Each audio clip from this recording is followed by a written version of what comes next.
हरे कृष्णा। जैसा कि हम सब जानते हैं अभी कार्तिक मास चल रहा है। तो कार्तिक मास में दीपदान का, भगवान को दीप दिखाने का बहुत ही महत्व माना जाता है। भगवान को अच्छा, सब लोग प्रश्न करते हैं कि भगवान को दीपदान कैसे किया जाता है। अब इस मास में भगवान ने अपनी जो है दामोदर लीला दिखाई थी। दामोदर लीला का अर्थ क्या है कि दीपावली वाले दिन जब यशोदा मैया, मैं संक्षेप में बताऊंगी आपको।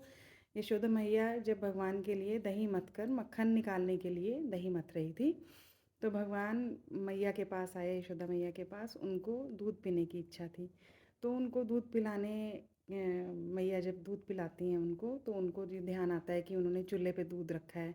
वो फिर भगवान को नीचे बैठाकर और दूध देखने चली जाती हैं। भगवान इससे नाराज़ हो जाते हैं, तो वो क्या करते हैं, मैया ने जो मटकी रखी थी दही मथने के लिए, उस मटकी को वो फोड़ देते हैं।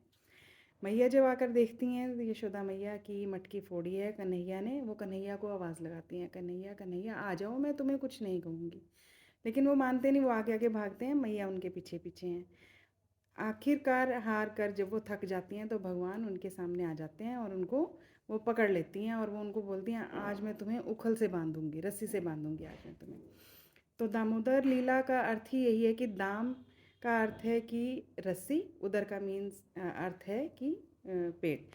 तो मैया ने, यशोदा मैया ने भगवान को जब रस्सी से बांधा, तो वो दामोदर लीला है भगवान की। उखल से बांध दिया भगवान को।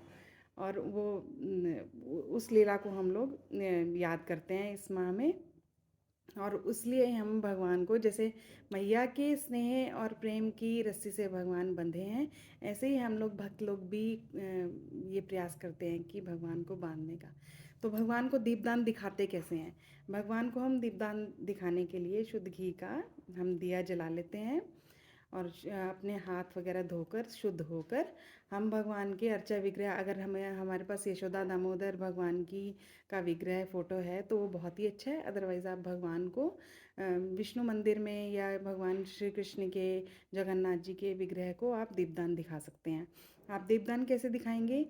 आपने 4 बार भगवान के चरण कमल में आप ऐसे घुमाएंगे दीपक को, और 2 बार भगवान के नाभि स्थल पर घुमाएंगे दीपदान को, और 3 बार भगवान के मुखमंडल पर ऐसे घुमाएंगे, और 7 बार पूरे विग्रह पर ऐसे आप दीपदान करेंगे। तो ये तरीका है दीपदान करने का। तो आप भी कार्तिक मास में दीपदान अवश्य करिए। और दूसरी एक चीज़ है कि तुलसी महारानी का इतना महत्व है कि हम तुलसी जी को प्रयोग करें किसी भी रूप में। जैसे तुलसी की पुरानी सूखी डंडी हैं, उनको हम फेंक नहीं दीजिए। उन उन डंडी पे अगर हम रुई लपेट कर उसको घी में रचाकर अगर हम उससे दीपदान करते हैं, तो एक दीपदान से हमें 10,000 दीपदान का जो है फल वो प्राप्त होता है। तो वैसे भी इस माह में तुलसी महारानी के पास भी दीपक जलाने का और उनकी आरती पूजा करने का बहुत ही महत्व माना जाता है।